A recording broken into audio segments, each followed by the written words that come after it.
What happened in Hawaii? In its statement after the U.S. China talks in Hawaii, the CCP covered 4 issues: the bilateral relations, Taiwan, Hong Kong, and Xinjiang. The U.S. Department of State simply said that both sides exchanged views on U.S. China relations. The Chinese statement left out 2 items: North Korea and Phase 1 of the U.S. China trade deal.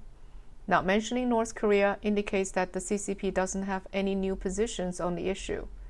North Korea was probably on the agenda, as Deputy Secretary of State Stephen Biegun, an expert who led negotiations with Kim Jung Un, was in the U.S. delegation.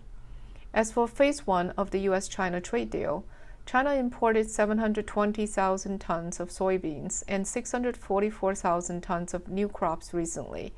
American Express was approved to start bank card clearing services in China through a joint venture. These are all items included in Phase 1. CCP's leaving out this item shows that the 2 sides don't have much difference. The trade deal proceeds as planned. The CCP may have also offered to calm down North Korea. From the CCP statement, we can tell the main points the U.S. raised and the U.S. positions. First, bilateral relations. The CCP emphasized collaboration and stability. This means that the CCP's read of the current status is poor collaboration and unstable relationships. For example, Pompeo has taken a hard line on the CCP, and the CCP called him, quote-unquote, public enemy of mankind. It's ironic that Yang Jiechi requested to meet with mankind's public enemy and negotiated with him. Second, Taiwan. Taiwan is a top concern of the CCP. U.S. Senator Josh Hawley introduced the Taiwan Defense Act, TDA, a few days before the talk. TDA requires the Department of Defense to maintain the ability to defeat a Chinese invasion, and in particular, a Chinese fait accompli. The CCP wants to know America's bottom line, with U.S. warplanes flying over Taiwan and 3 carriers gathering at the West Pacific. The situation is quite heated.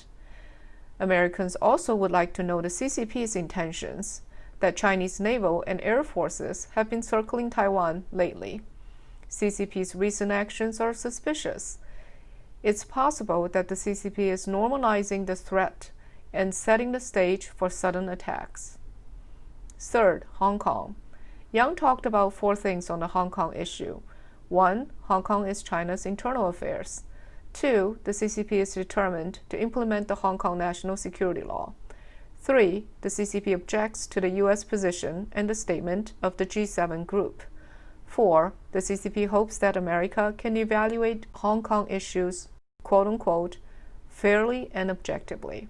This means that the U.S. stance on Hong Kong during the talk was consistent with what it has been saying in public. The U.S. doesn't think that the Hong Kong issue is China's internal affairs. The U.S. strongly objected to the Hong Kong national security law and even called for other countries to join its efforts. Therefore, the U.S. will continue its strong opposition. Both sides must have touched upon other issues, including the India-China border conflict.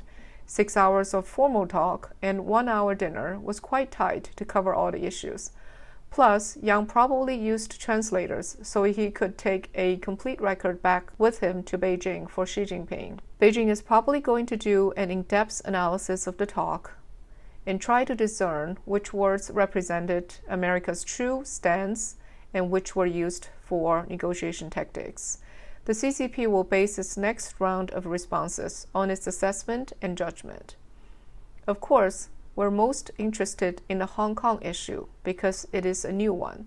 The other issues, such as the South China Sea, Taiwan, trade deal, India-China, North Korea, and weapon negotiations with Russia, are existing issues.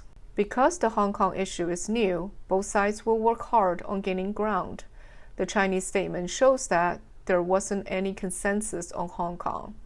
The U.S. position is clear: no financial center status for Hong Kong with the national security law. The CCP ponders whether America really means it because America has a lot of interests in Hong Kong. Is America ready to let go? 2020 is an election year for the U.S. Maybe Trump doesn't want to break the trade deal. After all, it is a big achievement of his. Therefore, the CCP may think that it may pull some leverage here. However, it is also possible that in order to mobilize his support base to the maximum degree, Trump may push the situation to establish a common enemy, the CCP. If Trump goes with the latter, then the CCP is in a worse place. In fact, the Trump administration has been criticized for being too soft on China. The issue is even more so with John Bolton's new book. What should Trump do? The most likely scenario is that he has to go even stronger and higher profile on the CCP. How can he get rid of Bolton's criticism otherwise? In summary, we think that the U.S. took a very tough stance in Hawaii. It has told the CCP, on the Hong Kong issue, America means it. It's not a game of negotiations. Let's see how the CCP is going to respond. If Beijing proceeds with the national security law in Hong Kong, then it formally announces the end of one country, two systems, and the end of Hong Kong as a financial center. We think the U.S.-China relations have passed equilibrium and reached a point of no return. This is similar to what Hong Kong protesters have been talking about, Lan Cao, a poker term in Hong Kong that means double, triple down, and giving it all.